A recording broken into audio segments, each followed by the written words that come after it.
Bonjour chers frères et sœurs en Jésus-Christ. Bonjour chers frères et sœurs qui croyaient en Dieu.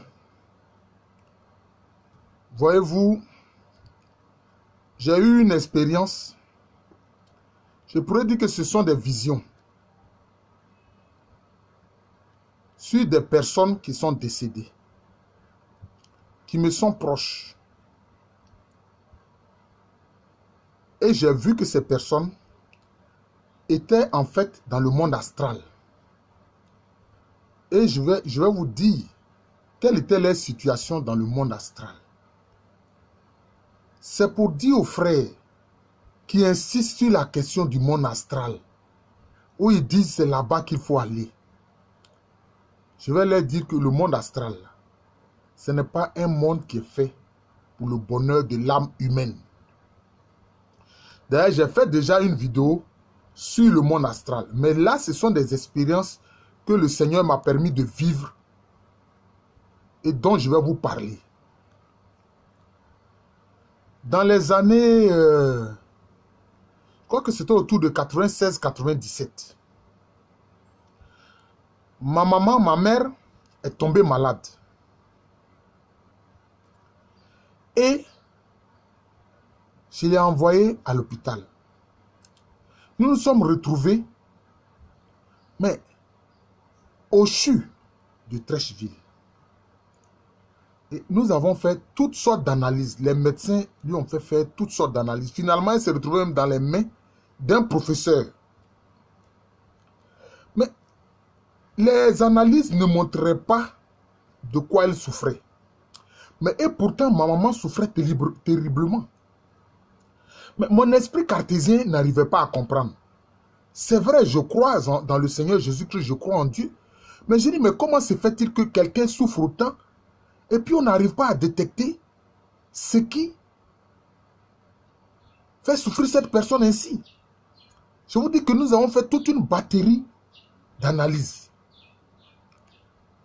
Les médecins et le professeur lui a fait faire toutes sortes d'analyses.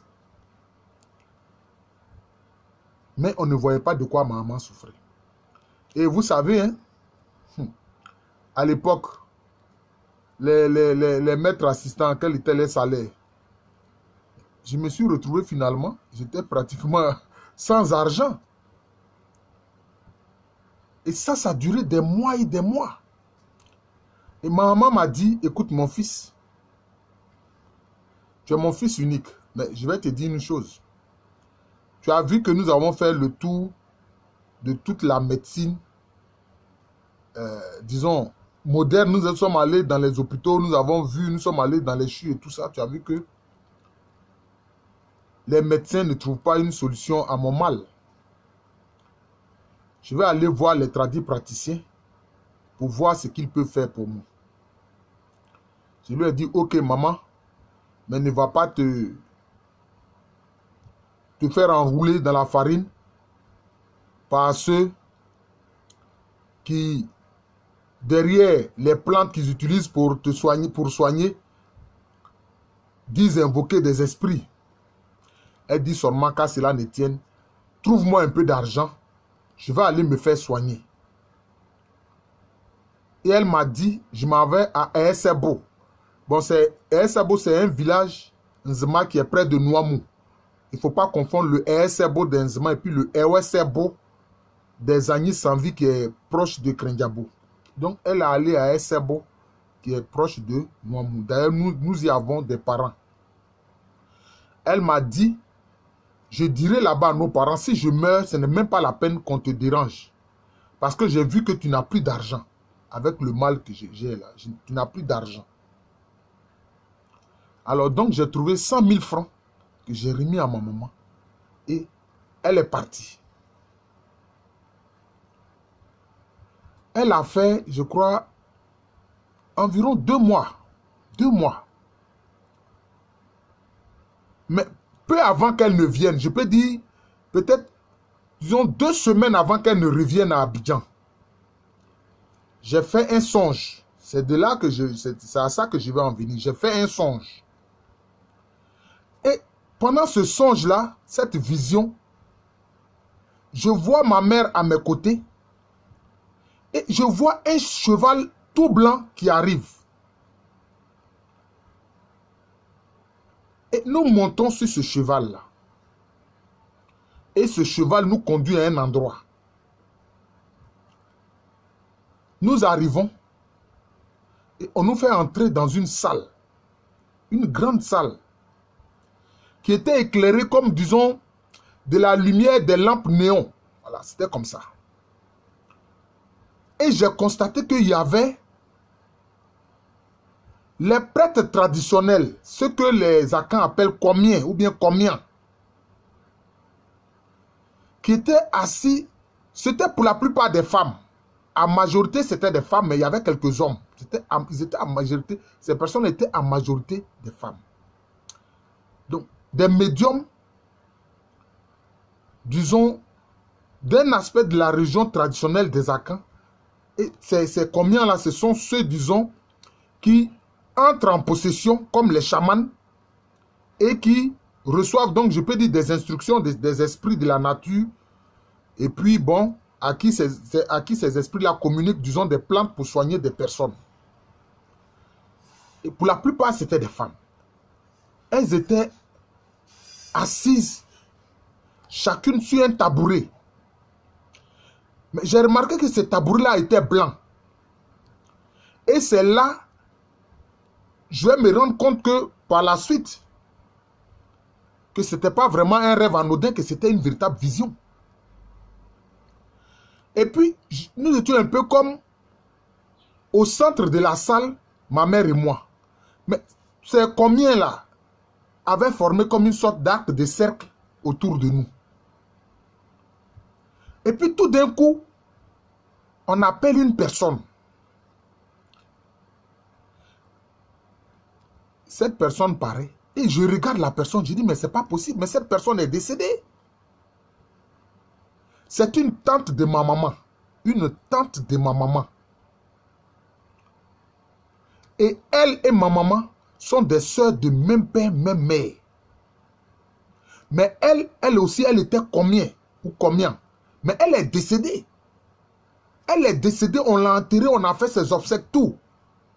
Et puis je la vois. Les gens l'ont appelée, ils ont dit son nom, mais je ne dirai pas son nom dans cette vidéo. Et puis je la vois, je dis, mais c'est pas possible. Mais qu'est-ce que celle a fait là? Mais elle est décédée. Ça, c'était dans ma conscience, je disais ça. Je dis, mais c'est pas possible. Qu'est-ce qu'elle fait là? Elle est décédée.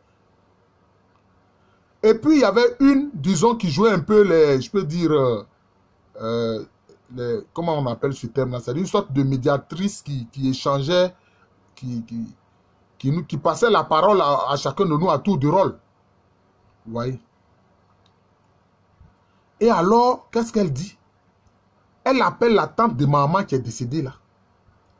En français, moi, je pourrais l'appeler ma grand-tante. Donc, c'est ma grand-tante. Et elle lui dit, les gens que tu as demandés là sont venus. Et alors, cette dernière prend la parole. Elle dit, depuis que j'ai quitté l'autre côté, c'est comme ça qu'elle a parlé, hein, depuis que j'ai quitté l'autre côté, mes génies, hein, ce que les Nzma appellent boson et que les Agnes appellent bosson, c'est-à-dire les esprits de la nature avec qui elle travaillait là. Elle dit, depuis que j'ai quitté de l'autre côté, les bossons là, les esprits de la nature avec lesquels je travaillais là, sont comme orphelins. Il n'y a personne pour veiller sur eux et pour les faire travailler. Voilà, c'est le terme modératrice, modérateur que je cherchais. Et elle tend le doigt vers ma maman et lui dit, je voudrais que ce soit ma fille là qui continue mon œuvre et qui soit combien ou combien, en ce moment on dit combien, qui va donc s'occuper des esprits avec lesquels je travaillais pour qu'ils continuent de travailler. Et la modératrice donc donne la parole à ma maman. Et ma maman qui dit, moi, je suis pratiquement seul. Mon père est décédé, ma mère est décédée. Je n'ai plus de mari. Je suis seul. C'est mon fils que vous voyez là, qui est mon enfant unique, qui est mon fils unique. C'est lui qui s'occupe de moi. Ce qu'il dira, c'est ce que j'approuverai. Moi, je n'ai rien à dire. Mais c'est ce que dira mon fils que je vais suivre. Et on me donne la parole. La modératrice me donne la parole. Et je m'adresse à ces personnes-là, ces combien qui étaient assises chacune sur un tabouret blanc. Je leur dis, moi, je n'ai rien contre vous. Je sais que vous aussi, vous soulagez les souffrances des êtres humains. Mais moi, je vous le dis directement et clairement. Je ne veux pas que ma mère fasse ce travail-là. Je ne veux pas de cela. Point barre, c'est tout ce que j'ai dit. J'ai été bref, concis. Et la modératrice qui dit, mais vous avez entendu ce que notre fils là a dit. Il dit, il ne veut pas que sa maman fasse le travail que nous on fait là. Mais je vous le dis, ma grand-tante là, la tante de ma maman là, elle a commencé à pleurer toutes les larmes de son corps. Vous voyez? C'est pour ça que je vais intituler cette vidéo Ténèbres, pleurs et grincements de dents dans le monde astral. Et qu'est-ce que je fais? Pardon, qu'est-ce que je vois? Elle se dirige vers un endroit de la pièce auquel je n'avais pas fait attention. Mais elle se dirige vers un endroit de la pièce, disons vers l'angle de la pièce. Et elle passe par une porte. Mais chers frères et sœurs, qui donne sur des ténèbres. Non, je n'ai jamais vu ce genre de ténèbres-là. Mais c'est-à-dire, le coin est tellement ténébreux, c'est-à-dire que un tel endroit que vous fermez les yeux ou bien que vous les ouvriez, c'est le même résultat. C'est dans ces lieux de ténèbres-là que ma grand-tante là, la tante de ma maman là, est allée rentrer. Mais j'ai eu pitié pour elle. J'ai dit, mais ah, donc c'est dans cet endroit-là qu'elle vit. C'est dans ces ténèbres-là qu'elle vit.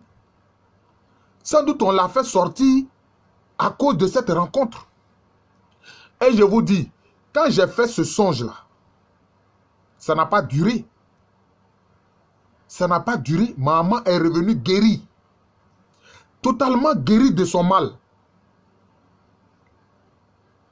Nous qui avons arpenté toutes les salles du CHU, des hôpitaux, des cliniques, ma maman n'a pas trouvé guérison. Après ce songe-là, ma maman est revenue guérie. Je lui ai dit, mais qu'est-ce qui s'est passé? Elle dit, ah, qu'elle-même, elle ne sait pas. Et quand je lui ai parlé de ce songe-là, elle me dit, oh, elle ne s'en souvient pas. Je dis, mais j'ai remarqué que quand je lui ai dit tout ce que j'ai vu en vision, en songe, j'ai remarqué que les femmes, là, les commelins, là, elles étaient assises chacune sur un tabouret blanc. Elle me dit, mais toi, tu ne sais pas que les commelins, là, elles s'asseyent sur des tabourets blancs. Et que c'est blanc parce qu'on prend le kaolin, là, pour blanchir ça. Je vous dis, frère, moi qui suis un spécialiste de l'histoire des Akans, mais c'est surtout l'aspect historique qui m'intéressait. Bon, j'ai été amené aussi à m'intéresser à l'aspect anthropologique. Mais je vous le jure, je ne savais pas que les comians là, les médiums traditionnels Akans là, ils avaient des tabourets blancs sur lesquels ils s'asseyaient pour exercer leurs fonctions. Parce que je sais qu'effectivement, chez les Akans, le tabouret est le symbole de l'exercice du pouvoir. Notamment pour le pouvoir politique, c'est un tabouret qui est noir, mais qui est noirci par le sang des victimes. Or, dans le cas du monde spirituel et religieux, ces médiums africains là, Akans, ont des tabourets qui sont blanchis par le kaolin. Parce qu'on passe le kaolin dessus et finalement, le tabouret devient blanc. Et c'est là-dessus qu'elles s'asseyent. Et c'est ça même d'ailleurs qui leur permet d'entrer aussi rapidement en transe. Hein, disons, qui témoignent, disons, de leur pouvoir, de leur autorité spirituelle et religieuse. Mais je vous dis que je ne le savais pas. C'est ma maman qui m'a dit, mais toi, tu ne sais pas que les combien là, les combien là, ils ont des tabourets blancs. J'ai dit, non, moi, je ne le savais pas. C'est dans cette vision-là, dans ce songe-là que j'ai vu ça. Vous voyez. Deuxième exemple que je vais prendre. Encore un parent proche qui est décédé. Et je le vois en vision. C'est comme s'il s'est élevé de terre. Ah oui, il s'est élevé de terre jusqu'à une certaine hauteur. Peut-être à la hauteur peut-être d'un immeuble de 2 étages. Et puis, il a le regard tourné vers le sol, vers la terre. Excusez-moi. Il a le regard tourné vers la terre. Mais vous savez que, symboliquement, le ciel, c'est le trône de Dieu. Mais je vous le dis, il y avait un charognard, un vautour, qui tournait en permanence au-dessus de ce parent que je connais qui est décédé. Le vautour tournait en permanence au-dessus de lui. Comme pour l'empêcher de se retourner, de regarder vers le ciel d'où vient la lumière, où est le trône de Dieu. Je vous le dis. Mais j'ai compris immédiatement cette parole du Seigneur qui a dit, là où il y a des cadavres, là se rassembleront les vautours. Mais parce qu'il faut connaître aussi le symbolisme. Voyez-vous, dans la tradition chrétienne catholique, comment on représente l'archange Saint-Michel? On le représente avec des ailes d'aigle. On le représente avec des ailes d'aigle. Donc c'est comme si on peut dire que les ailes d'aigle, bon, ça symbolise l'archange, ça symbolise l'archange. Ou si vous voulez, l'ange, tout simplement. Mais le vautour, il symbolise quoi? Il symbolise le diable, le démon. Le diable, le démon l'empêchait de se tourner vers le ciel. Ah, j'ai eu mal pour ces parents-là. Le lendemain de cette vision, puisque j'ai compris le sens de cette vision que le Seigneur m'a fait voir, j'ai prié ardemment pour l'âme de ce parent-là, dont je peux dire l'âme était capturée par un démon, par le diable lui-même. Mais parce que ce parent que je connais très bien, qui est un proche, à l'époque, il nous avait dit, il m'avait dit que oui, il se sentait attaqué sur son lieu de travail, etc., par des moyens mystiques, notamment par des collègues, et il est allé au Bénin. Il est allé au Bénin, dans la zone où se trouve, je ne sais pas, les sanctuaires, où il y a les pitons, là. Il est allé là-bas. Et il a appris toutes sortes de fétiches là-bas. Il a appris toutes sortes de fétiches là-bas. Donc c'est pour ça que ceux qui prétendent que non, le christianisme c'est la religion des blancs et que eux ils vont faire les pratiques de nos ancêtres, je leur dis attention. Nos ancêtres, eux, ils sont pardonnables. Ils n'avaient pas reçu l'évangile. Ils n'avaient pas entendu parler du salut de Dieu en Jésus-Christ. Mais vous qui aujourd'hui entendez la proclamation de la parole, et sous le prétexte de colonisation fait par les blancs qui étaient que des criminels, les colonisateurs n'étaient que des criminels qui voulaient s'enrichir, et que pour cela vous rejetez le salut, l'amour de Dieu, le salut en Jésus-Christ pour vos âmes, je vous dis attention, attention. Ah oui, ce parent très proche, mais il a pratiqué la religion traditionnelle de nos ancêtres, non? Mais voilà, quand il est mort, voilà la situation dans laquelle son âme s'est trouvée. Ah oui. Parce que le monde spirituel que tu as servi, quand tu vivais sur terre, là, c'est ce monde spirituel-là que tu vas retrouver dans ton astral, là. C'est ce monde spirituel-là que tu vas retrouver dans ton astral. Parce que dans l'astral, bon, ces êtres-là sont là-bas. Les esprits de la nature, les démons sont là-bas. Vous pouvez regarder déjà la première vidéo que j'ai eu à faire sur le monde astral. Je vous remercie. Je suis le frère Jean de l'amour de Jésus. C'est mon nom spirituel. Et à l'état civil, je suis le professeur Alou Kwame Reni. Merci encore et bonne journée à tous.